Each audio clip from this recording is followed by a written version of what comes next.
A paz do Senhor, meus irmãos. Hoje nós estudaremos a lição número 4 da classe Juvenis, classe Daniel. O título da nossa lição é O Propósito da Igreja.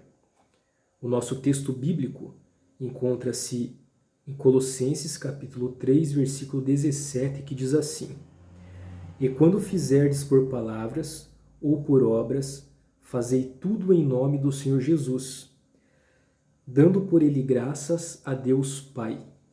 No comentário bíblico de Adam Clarke, encontramos: deixe suas palavras certas e suas ações retas. Então, exemplificando no nosso dia a dia, como nós devemos agir.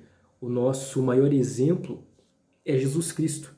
Então, devemos sempre pensar nas diversas situações que encontramos, pensar assim: o que Jesus falaria nessa situação? Como Jesus agiria? E devemos procurar fazer da mesma forma. Então, comece com ele e termine com ele. Invoque o seu nome e ore por sua direção e apoio em tudo o que fizer. E assim, todo o trabalho será coroado com todo o sucesso necessário. Fazer tudo em nome de Deus e referir tudo à sua glória é tão racional quanto piedoso. Será que alguém poderia começar um trabalho ruim em nome de Deus? Racionalmente eu entendo que não. Na primeira carta de Paulo aos Coríntios, capítulo 1, versículo 31, diz: Assim, quer vocês comam, bebam ou façam qualquer outra coisa, façam tudo para a glória de Deus. A nossa leitura bíblica encontra-se em Mateus, capítulo 28, do versículo 16 ao 20, que diz assim: E os 11 discípulos partiram para Galiléia, para o monte que Jesus lhes tinha designado. E quando o viram, o adoraram, mas alguns duvidaram. E chegando-se Jesus, falou-lhes dizendo: É-me dado todo o poder no céu e na terra. Portanto, ide, ensinai todas as nações, batizando-as em nome do Pai, do Filho e do Espírito Santo, ensinando-as a guardar todas as coisas que eu vos tenho mandado. E eis que eu estou convosco todos os dias até a consumação dos séculos. Amém. Então, em Mateus capítulo 28, a partir do versículo 1, a Bíblia nos fala da ressurreição de Jesus, que houve um grande terremoto, um anjo desceu do céu e rolou a pedra do sepulcro. Então, os guardas tremeram de medo e ficaram como mortos. Quando os chefes dos sacerdotes souberam do ocorrido, deram grande soma de dinheiro aos soldados para eles falarem, que os discípulos roubaram o corpo de Jesus à noite. Os 11 discípulos foram para Galiléia, para o monte que Jesus lhes indicara. Quando o viram, o adoraram, mas alguns duvidaram. Jesus lhes disse: Vão e façam discípulos de todas as nações, batizando-as em nome do Pai, do Filho e do Espírito Santo, ensinando-as a obedecer a tudo o que eu lhes ordenei. E eu estarei sempre com vocês até o fim dos tempos. A ordem de ir por todas as nações anunciando o Evangelho não foi dirigida somente a eles, mas a todo aquele que for salvo por nosso Senhor. Porque estes não somente foram feitos filhos de Deus pela fé nele, mas também suas testemunhas em toda a terra. Nosso próximo texto bíblico encontra-se em Atos capítulo 2, do versículo 42 até o 47, que diz assim: E perseveraram na doutrina dos apóstolos e na comunhão e no partir do pão e nas orações.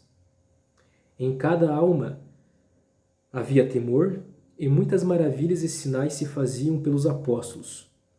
Todos os que criam estavam juntos e tinham tudo em comum. Vendiam suas propriedades e fazendas e repartiram com todos, segundo cada um tinha necessidade.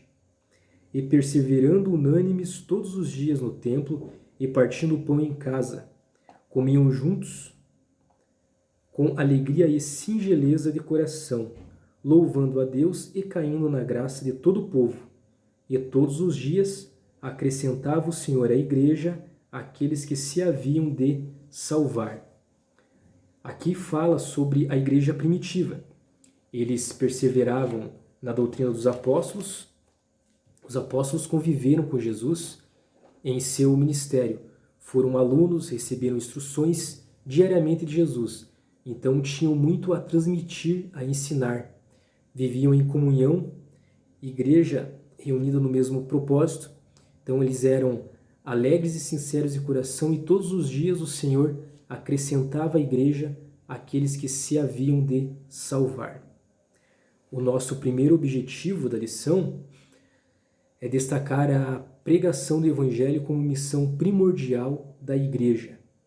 Então falamos aqui não da igreja como templo religioso, das diversas denominações evangélicas. Falamos aqui da igreja, corpo de Cristo, composta por verdadeiros crentes, nascidos de novo, que confiam na obra redentora de Cristo. O propósito da igreja na terra se resume em 3 ações: adoração a Deus, edificação mútua e evangelização do mundo. Quanto à adoração a Deus, a igreja primitiva perseverava na doutrina dos apóstolos, na comunhão e no partir do pão e nas orações. Quanto à edificação mútua, todos os que criam estavam juntos e tinham tudo em comum. Quanto à evangelização, então louvando a Deus e caindo na graça de todo o povo. E todos os dias acrescentava o Senhor à igreja aqueles que se haviam de salvar. A missão da igreja é atender à ordem do nosso Senhor e Salvador Jesus Cristo, que encontramos em Mateus capítulo 28, versículo 19, que diz assim: Portanto, vão e façam discípulos de todas as nações, batizando-os em nome do Pai, do Filho e do Espírito Santo. A igreja tem a missão de evangelizar o mundo. A igreja deve pregar o Evangelho. O Evangelho significa boa mensagem, boa notícia, boas novas. E o Evangelho transforma vidas. A igreja tem participação na missão de Deus de reconciliar as pessoas com Ele, dando continuação à obra redentora de Jesus. Meyer Perman disse: Cristo tornou acessível a salvação por promovê-la. A igreja deve torná-la real por proclamá-la.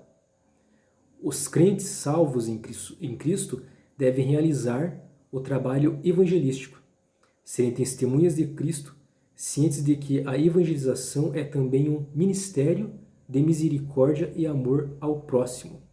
Assim como Deus nos amou ao ponto de entregar seu único Filho para morrer por nossos pecados e nos reconciliar com Deus, nós devemos amar o próximo como a nós mesmos. Devemos anunciar o Evangelho a toda criatura. A igreja, o corpo de Cristo, eu, você, devemos glorificá-lo na terra através da obediência, das boas obras, sacrifícios de louvor, cânticos, consagração, unidade espiritual e frutos que produzimos. Em Mateus, capítulo 7, versículo 17, encontramos que a árvore boa dá bons frutos. Nós precisamos de Jesus para dar bons frutos. Precisamos estar unidos à videira verdadeira que é Jesus, conforme diz em João capítulo 15, versículo 1. Precisamos estar unidos com Jesus, recebendo vida dele para crescermos e sermos produtivos. Sem Jesus, nada podemos fazer. O nosso segundo objetivo é salientar que a igreja é uma comunidade de irmãos. Então, em Hebreus, capítulo 10, versículo 25, encontramos: não deixemos de reunir-nos como igreja, segundo o costume de alguns, mas encorajemo-nos uns aos outros, ainda mais quando vocês veem que se aproxima o dia. Então, a igreja é o corpo de Cristo. Cada crente é uma parte deste corpo. Em Romanos, capítulo 12, versículo 5, diz que em Cristo, nós, que somos muitos, formamos um corpo.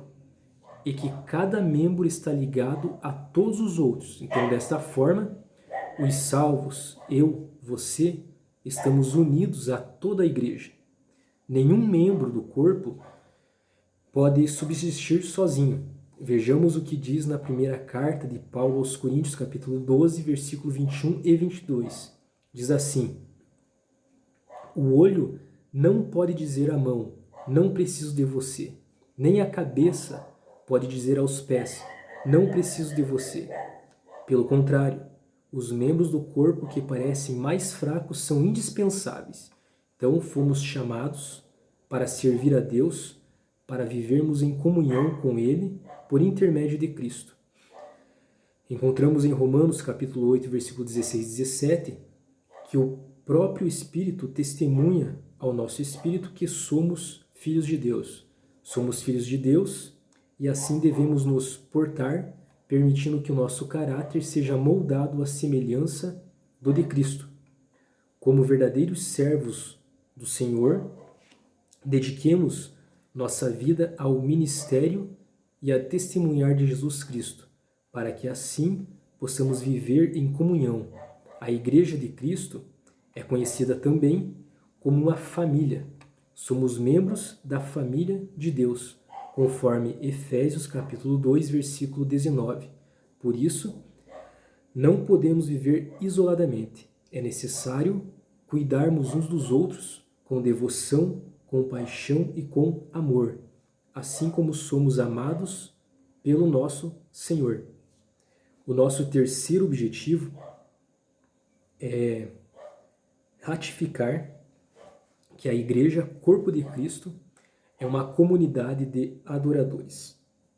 Então, na declaração de fé das Assembleias de Deus, no capítulo 15, encontramos o seguinte: cremos, professamos e ensinamos que a adoração é serviço sagrado, culto, reverência a Deus por aquilo que Ele é, e é por suas obras. Em Mateus capítulo 4, versículo 10 diz: ao Senhor teu Deus adorarás e só a Ele servirás. Em João capítulo 4, versículo 24, encontramos que Deus é Espírito e importa que os verdadeiros adoradores o adorem em espírito e em verdade. Assim, prestamos nosso louvor e nossa adoração em termos espirituais e imateriais, sem uso de imagens, de escultura ou de qualquer outro tipo de representação. Entendemos que a adoração é o nosso reconhecimento de que Deus é digno de ser adorado como resposta humana à natureza divina. Então, reunimos-nos como corpo de Cristo para a adoração pública ao Deus Trino. Jesus prometeu: onde estiverem 2 ou 3 reunidos em meu nome, aí eu estou no meio deles, conforme Mateus capítulo 18, versículo 20. Também adoramos a Deus individualmente. Em João capítulo 4, versículo 23, diz que a hora vem em que os verdadeiros adoradores adorarão o Pai em espírito e em verdade. A verdadeira adoração é aquela que nasce no coração e é expressa com obediência à vontade de Deus, sendo percebida pelo testemunho individual que glorifica ao Senhor da Igreja. O apóstolo Paulo instrui os crentes como prestar a verdadeira adoração ao Senhor. Ele diz: a palavra de Cristo habita em vós abundantemente, em toda a sabedoria, ensinando-vos e admoestando-vos uns aos outros, com salmos, hinos e cânticos espirituais, cantando ao Senhor com graça em vosso coração. E quando fizerdes por palavras ou por obras, fazei tudo em nome do Senhor Jesus, dando por ele graças a Deus Pai, conforme encontramos em Colossenses, capítulo 3, do versículo 16 ao 17. Conclusão da nossa lição é a seguinte: a igreja, quando adora ao Senhor, cumpre sua missão para com Deus. Quando evangeliza, cumpre sua missão para com o mundo. E quando edifica os seus irmãos, seus membros, cumpre sua missão para consigo mesma. Cada um de nós, como Igreja de Cristo na Terra, devemos cumprir essa tríplice missão. Amém? Deus abençoe a cada um de vocês e até a próxima.